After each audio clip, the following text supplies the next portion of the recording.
Welcome back, ladies and gentlemen, and time now for the nation's sharpest opinion. And tonight I'm going to speak to you on a topic that is very close to my heart.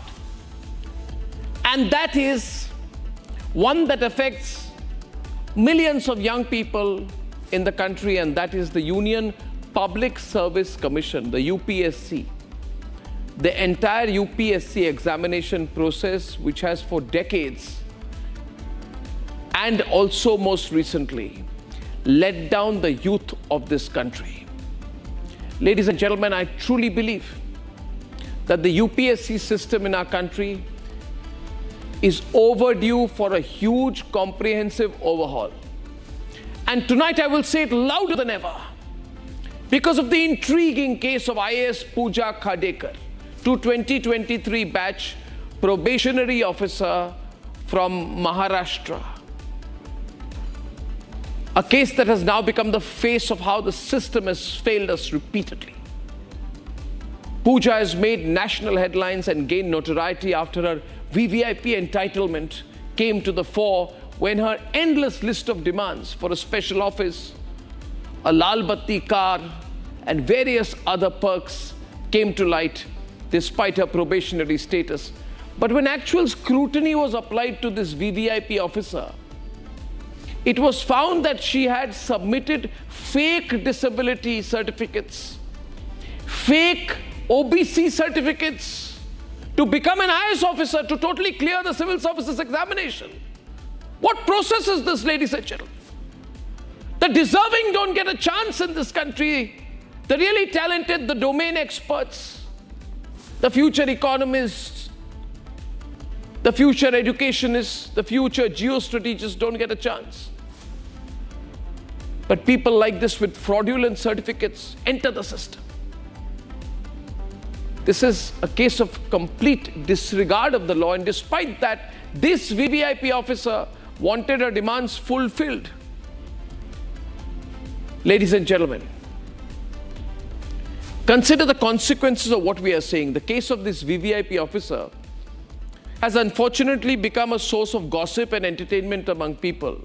Oh, IAS officer wants special VVIP facilities. She's a VVIP racist and all that. That's not the issue. The real issue is this the system through which the bureaucracy of this country should be selected? Ask yourself, how many times have you or your child or someone deserving in your family aspired to serve our great nation? But that this intimidating barrier has come in the way. UPSC, a structure behind which there's a huge exam mafia. Hundreds of crores, thousands of crores of rupees backing people's entry into the UPSC. And ladies and gentlemen, ask yourself, is this the system we deserve in 2024? We want to compete with China and surpass China. But do we allow talented, dedicated, nationalist young people to serve the country? No. We say UPSC, go pick up and memorize a book on general studies. Pick up any arbit subject which has no relation to what you will have to do as an administrator, which requires no domain expertise. Give an exam, spend dozens of lakhs of rupees going to a coaching center. Make sure that you are part of the 0.0001% that gets through, and that's how you become a civil servant. This is a terrible system, ladies and gentlemen. And there are people, there are big educational lobbies which want this system to continue because it's a money-making process, but it breaks my heart when people like these get through the fixed-up system. It breaks my heart when a hardworking postgraduate, doctorate, when a qualified person, when a person with specific degrees does not get through, and you have a system in which you have a set examination process that goes back 50, 60, 70, 80, 100 years. And the same way in which civil servants were selected 100 years back is the same way you're selecting civil servants today. Why is all this happening? Why did this case of this young lady who is now being called the VVIP IAS officer. Why does this case come to the fore? It is because people like her know how to fix the system.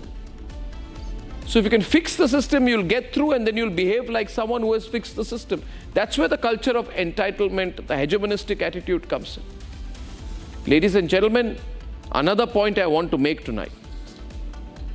Where is the accountability for the judiciary in our country or the bureaucracy in our country? It's a very valid point. Political parties are accountable in some way because they'll have to go to the elections, they'll have to take their chance, election by election, somewhere, try and get through, or they'll be questioned. Where is judicial accountability in our country? Where is bureaucratic accountability? Have we become a country in which the judiciary and the bureaucracy are laws unto themselves? If the bureaucracy does something terrible, they will make a committee of bureaucrats investigate themselves. Similarly for the judiciary, they will appoint themselves, investigate themselves, be laws unto themselves. Is this correct? Think about it. Systemic rot comes when people who want to serve the nation don't get an opportunity. And when people who know the system of fixing get through.